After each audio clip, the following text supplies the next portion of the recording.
भारत एक ऐसा देश है जहां नवरात्रि के 9 दिनों तक माता के 9 रूपों की पूजा होती है, फिर कन्या पूजन किया जाता है। लेकिन जिस भारत में माँ दुर्गा की पूजा होती है, बेटियों की पूजा होती है, उसी देश में महिलाओं की सुरक्षा पर प्रश्न चिन्ह लगा हुआ है। इस देश के लिए इससे ज्यादा शर्म की बात और क्या होगी जब कोई दूसरा देश अपनी महिलाओं को भारत में सफर करने से इसलिए रोक रहा है क्योंकि यहाँ महिलाओं की सुरक्षा नहीं हो। दरअसल अमेरिका ने भारत की यात्रा पर आने वाले अपने नागरिकों के लिए लेवल 2 की यात्रा चेतावनी जारी की है। इसमें भारत में अपराध और आतंकवाद के कारण अमेरिकी नागरिकों को सावधानी बरतने की सलाह दी गई है, खासकर महिलाओं को। इस एडवाइजरी में अमेरिका की महिलाओं को भारत में अकेले यात्रा न करने की सलाह दी गई है। कहा गया है कि बलात्कार भारत में सबसे तेजी से बढ़ते अपराधों में से एक है। यौन उत्पीड़न सहित हिंसक अपराध पर्यटक स्थलों और अन्य स्थानों पर होते हैं। एडवाइजरी में ये भी कहा गया है कि आतंकवादी बिना किसी चेतावनी के हमला कर सकते हैं। वे tourist location, transportation hub, market, shopping mall, सरकारी संस्थानों को निशाना बनाते हैं।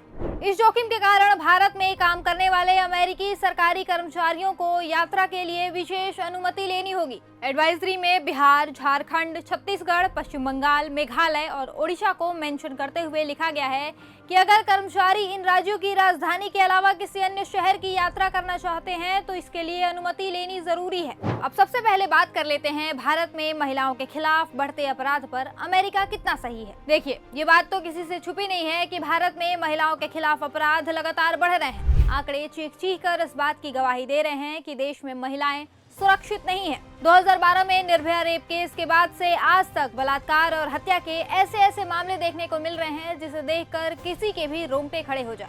राष्ट्रीय अपराध रिकॉर्ड ब्यूरो यानी एनसीआरबी ने साल 2022 में महिलाओं के खिलाफ अपराध के 4,45,256 मामले दर्ज किए। वहीं 2018 से 2022 तक महिलाओं के खिलाफ दर्ज अपराधों में 12.9% की बढ़ोतरी हुई। और ध्यान दीजिएगा, ये हम दर्ज किए गए अपराधों की बात कर रहे हैं। अभी ना जाने कितने ऐसे मामले होंगे जिनके खिलाफ शिकायत नहीं दर्ज कराई गई होगी, जिन्हें परिवार की इज्जत का नाम देकर दबा दिया गया होगा। और सबसे दयनीय बात है कि देश में 96% रेप के मामलों में आरोपी महिला के जानने वाले ही होते हैं, कोई अनजान नहीं। नेशनल क्राइम रिकॉर्ड ब्यूरो के आंकड़े तो यहाँ तक बताते हैं कि भारत में हर 15 मिनट में एक महिला का रेप होता है। मतलब देश में हर घंटे 4 महिलाओं का बलात्कार हो रहा है। अब सवाल है कि इसका जिम्मेदार कौन है। मोदी सरकार ने सत्ता में आने के बाद बेटी बचाओ बेटी पढ़ाओ का खूब गाना गाया, लेकिन आज हालात पहले से भी बदतर हो गए हैं। मोदी सरकार महिलाओं को सुरक्षा देने में पूरी तरह से फेल साबित हुई है और पास हुई है महिलाओं के खिलाफ अपराध करने वाले अपराधियों को शरण देने में। ब्रजभूषण शरण सिंह, प्रज्वल रवन्ना, कुलदीप सिंह सेंगर जैसे लोग बीजेपी से ही हैं। पार्टी ने इन लोगों को पावर दिया, संरक्षण दिया और आज बीजेपी की तरफ से मिली इसी शय की वजह से देश में अपराधी खुलेआम महिलाओं के खिलाफ अपराध को अंजाम दे रहे हैं, क्योंकि उनके अंदर किसी तरह का भय नहीं है। हमारे देश का कानून भी उसी तरह से ढीला है। जहां RG Kar rape and murder case जैसे मामलों में भी दोषी को फांसी की सजा ये कहकर नहीं दी गई कि सबूत का अभाव है। अब आप खुद सोचिए, इस देश में बहन बेटियां कैसे सुरक्षित रहेंगी। आज अमेरिका की ये एडवाइजरी मोदी सरकार के महिला सुरक्षा के झूठे दावों पर एक जोरदार तमाचा है। ये एक नागरिक के तौर पर हमारे लिए भी बेहद शर्म की बात है कि आज दूसरे देश की महिलाएं हमारे देश में आने से पहले अपनी सुरक्षा को लेकर चिंतित हैं।